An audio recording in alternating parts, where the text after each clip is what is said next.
وَيَوْمَ يَحْشُرُهُمْ، اور جس دن کہ وہ ان سب کو جمع کرے گا، وَمَا يَعْبُدُونَ مِن دُونِ اللَّهِ، اور جن کو یہ پوجتے تھے اللہ کے سوا، فَيَقُولُ أَأَنْتُمْ أَضْلَلْتُمْ عِبَادِي هَؤُلَاءِ، وہ جمع کر لیں گے ان فرشتوں کو بھی جن کو نام کے اوپر بت بنا لیے گئے، یا اولیاء اللہ کی ارواح آ جائیں گی، یا انبیاء ہوں گے، حضرت عیسیٰ ہوں گے، یا اور بھی جس کے ساتھ یہ گستاخی اور ظلم کیا گیا ہو،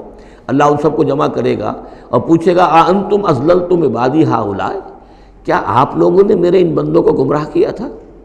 اب ہم ضلوا السبیل، یا وہ خود ہی گمراہ ہو گئے تھے، سیدھے راستے سے بھٹک گئے تھے۔ قالوا سبحانک ما کان ینبغی لنا ان نتخذ من دونک من اولیاء، وہ کہیں گے اللہ تو پاک ہے اس سے،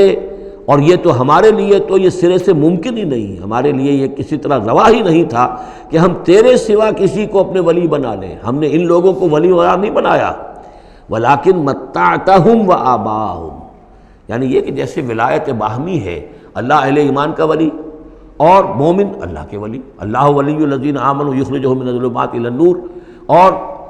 اللہ الا ان اولیاء اللہ لا خوف علیہم ولا هم یحزنون، تو یہی رشتہ ہونا چاہیے تھا ان معبودوں کے ساتھ اگر وہ برحق ہوتے، کہ وہ اس کے ولی ہوتے اور وہ ان کے ولی ہوتے، لیکن فرمایا کہ یہ ہو ہی نہیں سکتا کہ ہم ان سے کوئی رشتہ استوار کرتے۔ ما کان لنا ما کان ینبغی لنا ان نتخذ من دونک من اولیاء ولکن متعتہم وآباءہم، لیکن اے اللہ آپ نے ان کو سامان دیا، ساز و سامان انہیں اور ان کے آباء و اجداد کو، اور ان کو فراوانی دی، دولت دی، حیثیت دی، حتیٰ نسوا ذکر، یہاں تک کہ وہ ذکر کو بھول گئے، یاد دہانی کو بھول گئے، ہدایت کو بھول گئے جو ان کو دی گئی تھی۔